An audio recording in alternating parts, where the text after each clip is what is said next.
do a remix, right? These off, it's over. It's over. Straight up, Like man. My shit is fucked up right like now. a four-leaf clover.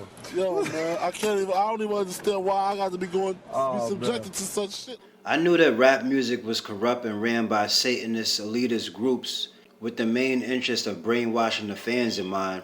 I had no idea that the scandals behind Bad Boy Records go this deep down the rabbit hole. As I dug deeper on my YouTube search engine for truth, I ran across Sloan Bella, a psychic that has access to the Akasha. Sloan goes in on Puffy, Lil Kim, and a few others in Junior Mafia. I had no idea that the events surrounding Big's murder were orchestrated by trusted individuals within his camp. Shit is so deep we getting messages from beyond the grave. Is rap mythology the reincarnation of Ramakrishna? If you feeling me, or you find this video to be life-changing, make sure you give me a like or a dislike. Don't forget to subscribe and donate to the cause at Rap Mythology on Cash App. So sit back and enjoy the ride as I take you through past lives, reincarnation, hidden scandals, and all the drama behind Bad Boy Records and the death of Notorious BIG. I just feel like, you know, in our hearts, me and his mom feel like we know what happened, and we really feel like justice we know it may never be served. We know justice may never be served. But what do you think actually happened? Well, we know he was murdered, but we believe that the LAPD knows who's responsible. Immediately, he shows me P. Diddy, and he shows the fangs of P. Diddy. That's what he wants me to see, is P. Diddy's fangs and the blood on the end of his fangs. It's exactly what he showed me, and he called him a devil dog. Don't know what that means, but that's what he said. Basically showed me P. Diddy, and then he kind of morphed P. Diddy into like a scary looking dog with fangs that hang down. It's probably like some kind of animal, but anyway, the blood on the tips of the fang and the eyes with the red in them, and he showed me that. Then he showed me somebody in his organization, Entourage, that came from higher up, and he used the word pyramid scheme, higher up in the pyramid scheme, and was morphing into one of them, but wasn't one of them, okay? So there was a mole in the bunch, or a rat, or a narc, or just a plain asshole trying to get everybody killed in the group or entourage that he had, all right? So there was that. Then he showed me a third person. 3 people are responsible for his death. One of them is a woman, but I don't know which one it is, but the woman that he shows me, okay, real cute face, serious look through the eyes, something about her forehead, and the hair is shorter. This was somebody that he loved very much, and he is saying that she turned on him with the devil dog over here. He's saying that, and he's saying that she has spent the time since he's died, since he's passed, spent the time trying to cover her tracks, cover her face, cover her energy, cover everything up about her. She's tried to cover it all up, okay? So she is trying to not be seen for who she is, but it's not gonna happen. It will turn around and she will be seen for who she is. This is what he's saying. So there were 3 people involved in his murder. I'm calling it a murder. I almost said death, but it's a murder. He got shot like 3 or 4 times. This kid that he doesn't know, that he does know now, was connected to a politician in town. So this kid was working for a politician. He's trying to show me the hierarchy of what's going on, from little kid drug dealing all the way up to hip-hop music, gangster rap, whatever it is. Now, here's where it gets really interesting for me, because immediately, and the whole way we're talking, suddenly he's taking my mind to Shakespeare and Othello, and he's quoting it and he's reciting it, and I'm like, wait a second, am I in like a 10th grade English class here, or why am I talking Shakespeare with you? He is hell-bent on letting you know that this was a big, dramatic, Shakespearean theatrical debut to see if they could put into action a plan. He is telling me this is Shakespearean theater for the masses in a rebellious, anti-society way. That is what he's showing me. And he says, if you think it isn't, think again. Shakespeare for the higher ups, you know, at the turn of the century or whenever he was around, and the people in England. I think it's more of a British thing, right? So these huge dramatic plays, and if I remember correctly, Othello, and don't quote me on this because I really don't remember, Othello, I believe there was like conversations in the head, like going crazy, either from a ghost or mental illness and obsession. He's talking about these things, and he's talking about it in Shakespearean terms. So I'm being led down the Shakespearean theater path, and I'm listening to him, and he's very well versed at the English language, and he's very well versed and conversant and philosophical about what's going on, and very freaking direct and articulate with this is an entire theatrical show designed for the people that are not falling in line. They have to have something to align themselves with, a hook. So you've got your 9-to-5ers going to work, you've got your moms paying their bills for their kids, you've got your husbands doing I need to buy a house, buy a boat, golf on the weekends, whatever. You've got all of these things, but you have a modicum of society that doesn't fall into any of that and can see through it, because they can see through it. So how do you get them into servitude to follow the man without letting them know they're doing that? You set up a West Side Story, but it's not. It's Shakespeare is what he's telling me. He's taking it up a notch. And actually, West Side Story was probably a form of theatrical interplay from Shakespeare anyway. But he's showing me Shakespearean level, like he's taking a grand bow. They're taking grand bows.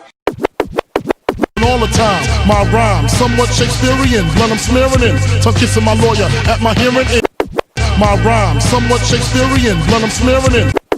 And he's saying, I was betrayed by this because I didn't know that this was what was going on. But it's very clear to him, and he keeps referencing it as a pyramid scam.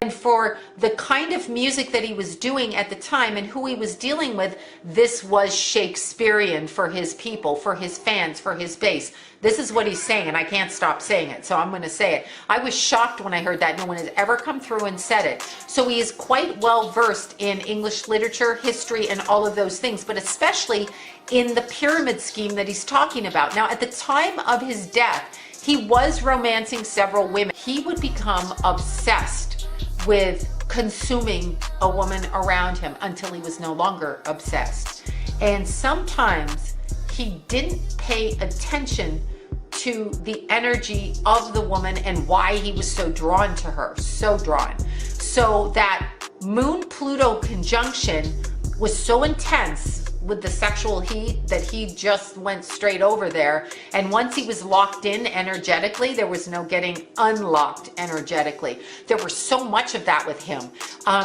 One of these women betrayed him, the one with the shorter hair, and the one that keeps trying to change the way that she is seen. So I don't know if he means she reinvents herself, she's nice, she's not nice, she changes her appearance all the time. I have no idea, but this is what he's saying, and I'm not even going to try to guess. I do not recognize the person. Now, here's where he took my mind and an ultra mind fuck while I'm talking this way.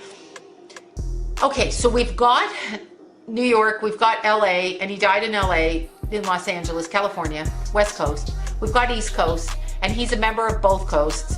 Okay, so he's doing what he's doing. At the time of his death and 6 weeks prior, he's showing me a meeting with a man in a suit. This man says to Biggie, I need you to do this, this, and this to keep the theater moving. The show must go on. This is what he's saying to me. Biggie is not opposed to doing things if he actually himself feels like he wants to do them. But this fucker is asking him to do something that is disloyal to him as a person. And he's not going to do it, so he declines. And he is making his move. I'm talking about probably a month or two before he died. He's making his move to become an independent person. He was way ahead of his time in as far as where he could see his money going and the strand of money. And he was going to ditch everybody around him that was tied to him and had him shackled.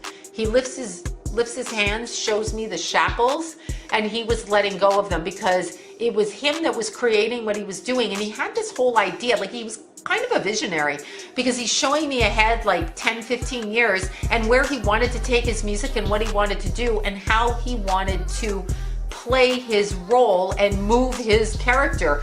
And he connects up with somebody in Chicago, which is really interesting because at that moment I flash back into a past life with him. 1927, 1928, middle of the Depression, or the Depression coming up. I think the stock market fell in 29. So thereabouts, he was born somewhere between 27 and 29.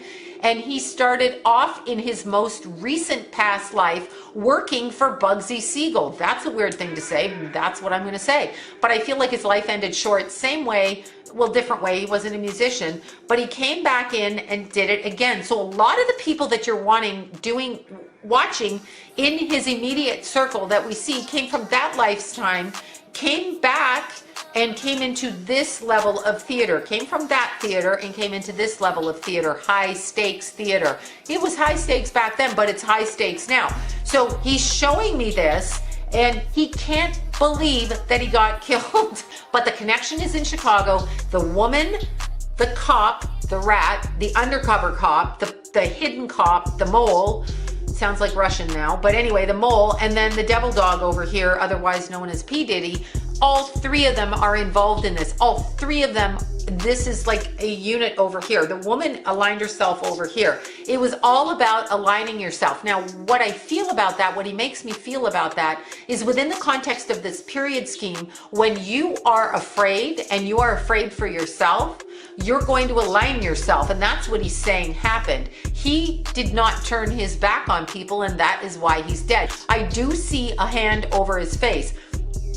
He's not really acting as though that's what killed him. I think he was going to pass anyway. And if he didn't pass on that night, he would have passed within 3 years. So he would have been extremely young, and it would have been with 3 years because the karma was coming down on him. So if they didn't get him this time, and they tried before, they were going to get him again. The reason that they stopped him this time is because he was going to pull out the one who I want to say was a cop in the midst, a thorn in the foot. He was going to call this person out and step away with all his money, all his success, all his power, and go over here and really jam it and make something of himself, like really, really elevate the energy. And they weren't going to have control over it, so they took him out so he couldn't do it. And the energy just wiped it clean. Sloan Bella's reading, in my opinion, was very truthful. She wasn't an avid fan of rap artists and rap music. She mentioned a few things in that reading that Biggie said himself, but he said it on underground mixtape tracks. She wasn't reciting anything that he said lyrically from his mainstream popular songs and albums that he came out with. She only mentioned that in a past life he worked for Bugsy Siegal, a Jewish American mafia hitman from Brooklyn who was the driving force behind the development of Las Vegas. He also held significant influence within the Italian American mafia. He put a crew together called the Italian Jewish National Crime Syndicate. So I had to search up just about everybody in Bugsy Siegal's crew. The only one that matched up with Big's personality was a woman by the name of Virginia Hill. Remember, the soul wants to experience everything and can choose to incarnate as a man or a woman. What's interesting about Virginia Hill, she owned a library full of Shakespeare and Thackeray leather books. The latter's Vanity Fair was her favorite book. This correlates to B.I.G.'s knowledge of Shakespeare. Virginia was a country girl known for having quite a dirty mouth, cursing up a storm. She became a New York gossip column celebrity, the only woman who sat at the table with the mafia, moving between Chicago, New York, and Los Angeles. Virginia Hill was something of a mental case, perhaps diagnosed today as bipolar, sociopathic, borderline personality disorder, or even worse. With incredible ease though, using her looks, sexual liaisons, and talents for laundering money and stolen merchandise, Hill rose higher than any other woman in the national underworld, an equal amongst the most infamous male racketeers in the USA.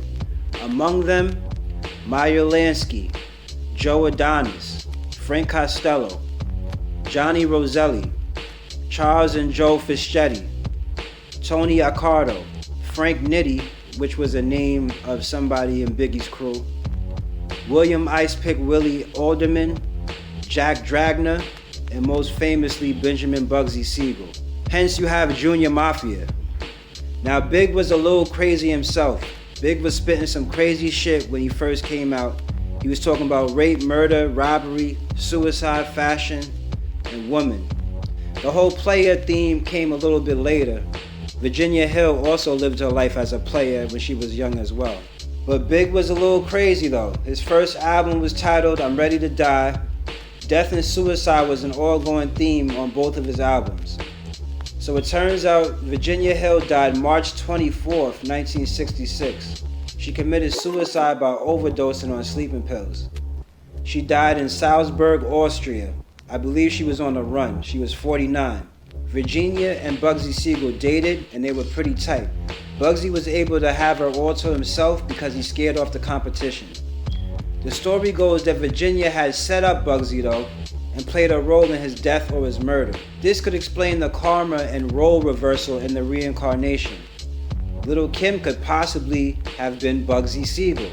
And the karma is that Lil Kim set Biggie up to die in this life and played a role in his murder. Again, this is all theory, but it's the best possible explanation I could find of his reincarnation after getting that info from Sloan that he used to work for Bugsy Siegal. So we're gonna leave that one there, y'all. If you feeling me, or you think that this was life-changing, donate $1 to the cause at Rap Mythology on Cash App.